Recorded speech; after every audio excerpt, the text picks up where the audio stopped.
The Joe Rogan Experience. Train by day, Joe Rogan podcast by night, all day.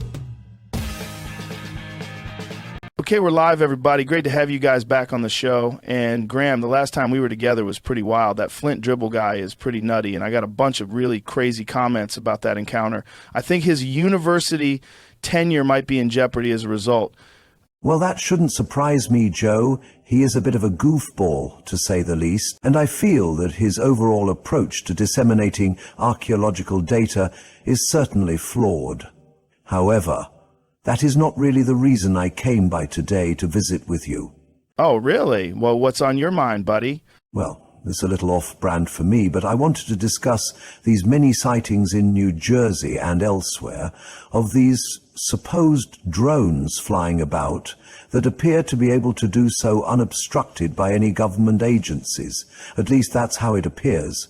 Yeah, that topic isn't something you're usually very interested in discussing, but those sightings and all the cops and government officials out there who can't get any answers is pretty disturbing. Yes, that is indeed quite disturbing. When I did that interview with President Trump, he was really tight-lipped about all of it.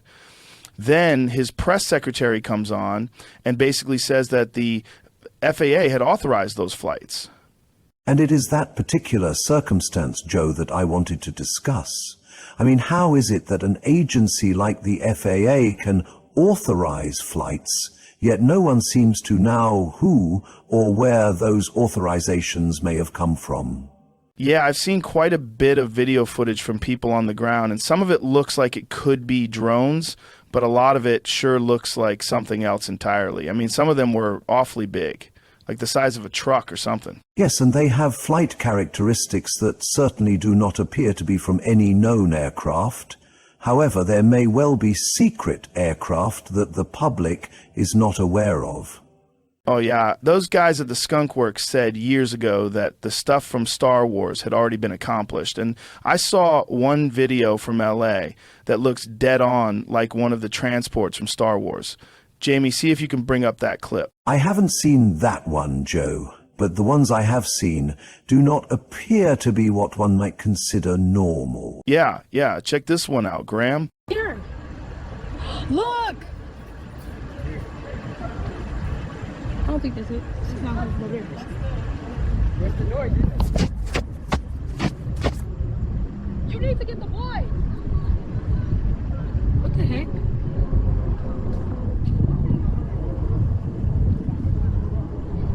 Oh my, that one does seem to be quite unusual, and I might add I didn't hear any noise from a propulsion unit at all. Yeah, there was a little bit of background noise, but nothing like a jet engine or what a prop plane would sound like, or even a helicopter.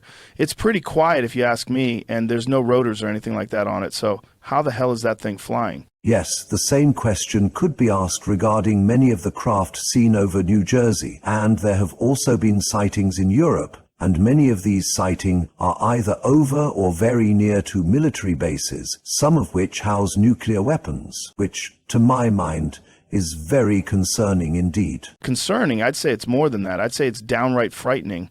But let's get back to the stuff in Jersey, because I have a lot of footage of those things. Well, before we go there, Joe, didn't you live in Los Angeles for quite some time? Yeah, I lived there for over 10 years. So, then you are more than aware of the normal day-to-day noise levels a person would encounter in Los Angeles, correct? Oh yeah, for sure, but it really depends on where you live. Certain cities are directly beneath the flight paths to LAX, so you have jets flying overhead all day and all night. But it's almost like the people that live by the railroad tracks. After a while, you just zone it out. But that clip you showed appeared to be in the downtown area, or am I mistaken in that regard? Oh no, that was definitely downtown LA. And is that an area that has those flight paths into LAX that you mentioned? I think they do fly over that area on their final approach, but I could be wrong about that. The reason I ask is because of the recent collision that occurred in Washington, D.C., over the Potomac River with the passenger airliner and the military helicopter. It may well be that whatever that craft in LA was, or is, could have perhaps suffered the same fate. That is entirely plausible, but in that clip, the skies looked pretty empty, so maybe it was between the landing cycles of the airliners. But those things come into LA like clockwork, all day and all night.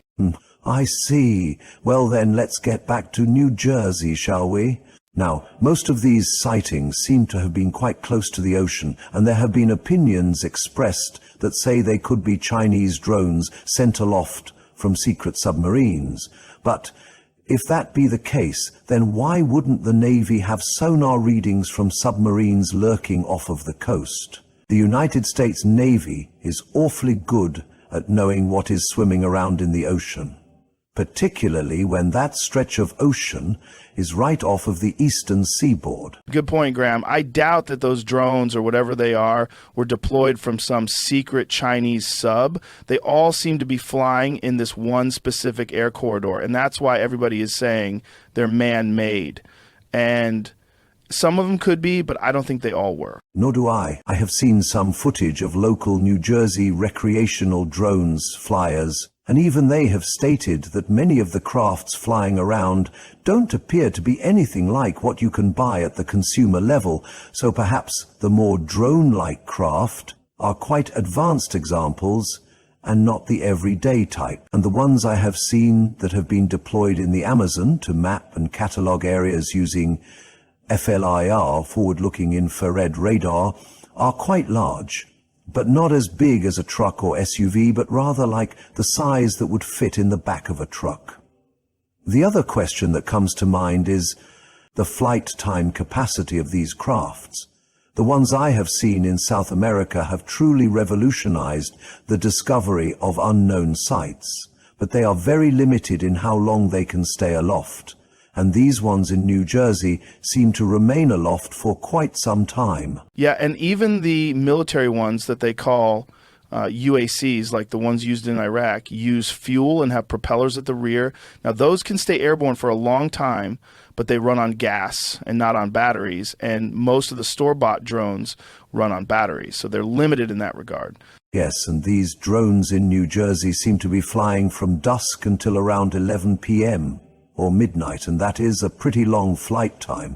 Not as much as, say, a passenger airliner, but those have massive fuel tanks in their wings, and these just aren't large enough for that. Nor do they have wings at all. I agree, and even with the advent of cell phones and everybody having a camera in their hand, the video footage isn't always very clear. I mean, cell phones are great for close-up stuff, but they don't do so well at night from a distance. And when they zoom in, it gets fuzzy, and the people taking the videos get excited, and the camera's bouncing around a lot. It's not like they have the camera on a tripod or a gimbal where the shot is very steady. I completely agree with that assessment, Joe.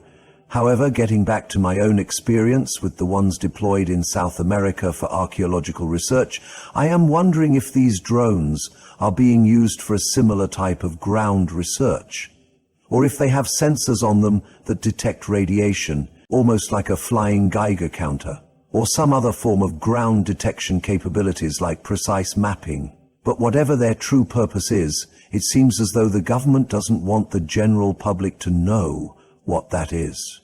Yeah, when the governor of a state is asking the federal government what the hell's going on, and he gets stonewalled, it becomes a problem. I mean, at first the FAA had no clue and said their radars weren't detecting anything.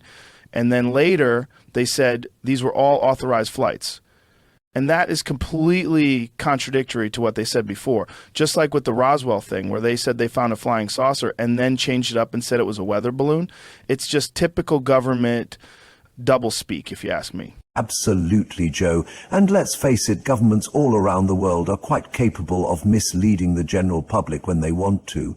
At any rate, I'm not certain we will be able to answer these many questions surrounding these Jersey drones, as they're being called.